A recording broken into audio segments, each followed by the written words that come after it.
মায়া, মায়া লিখে দে না ভাই। কি হয়, আচার খাবি? তোর জন্য বানিয়েছি।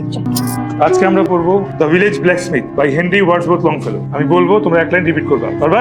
Under a spreading chestnut tree. The village. ভাইয়া, এই যে তোমার চা। এটা কি পত্রমিতালি গাইড? ডিয়ার অনামিকা, আশা করি ভালো আছে। আমার নাম মাসুদ রহমান, নিবাস বিয়ানীবাজার, সিলেট।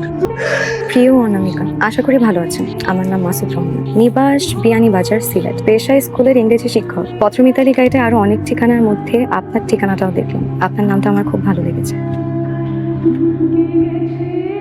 আমি জানি না এই নামের আড়ালে কে আছেন। যদি কেউ থাকেন তো আমার এই চিঠির উত্তর দিয়ে আমাকে বাধিত করিবেন। সুদূর সিলেটের এই কলম বন্ধু আপনার উত্তরের প্রতীক্ষায় রইল।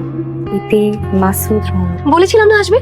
অনামিকা নামটা তো আমিই দিয়েছিলাম, চিঠির উত্তর তো আসবেই। এখন চিঠির উত্তর দে। আরে আমি কি করে উত্তর দিব? উত্তর তো তুই লিখবি। আমার যে হাতের লেখ, এটা তোর জন্য। বাহ, সুন্দর তো, এটা লেখা যাবে। বল কি লিখবো? কি লিখবো?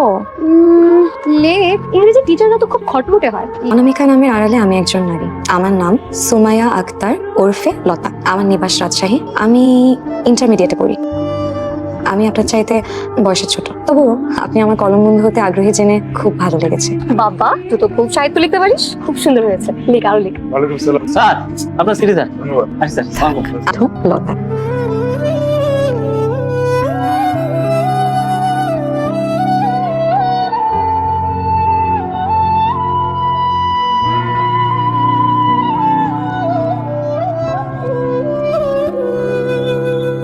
ধুরো, কি লিখলো লোকটা? মাথা মুন্ডু কিছুই তো বুঝি না। কেন? এটা না বোঝার কি আছে? সব ইংরেজি লিখে পাঠিয়ে দিয়েছে। একটা বাংলা গানও তো লিখতে পারতো। ওই যে একটা গান আছে না, রোজ রেডিওতে শুনি, আমার গরুর গাড়িতে বউ সাজিয়ে। তো খুব চলে এসছে, চল আর পড়তে হবে না, আয় খাবি। তুইও আয়, চল। কেমন আছেন? আশা করি ভালো। আমিও ভালো। ইংরেজি কবিতা পড়তে বুঝি আপনার খুব ভালো লাগে? আমারও না, বেশ ভালো লাগে। হি হিয়ার্স দ্য। আচ্ছা, আপনার কি কি পছন্দ আর কি অপছন্দ আমার তো জানা হলো না। অবশ্য আপনি চাইলে নাও বলতে পারেন, সে আপনার ব্যাপার। টক আচার আমার খুব পছন্দ। এই ধরনের আমসত্ব মাই ফেভারিট। আচ্ছা, আপনার কি আমসত্ব ভালো লাগে?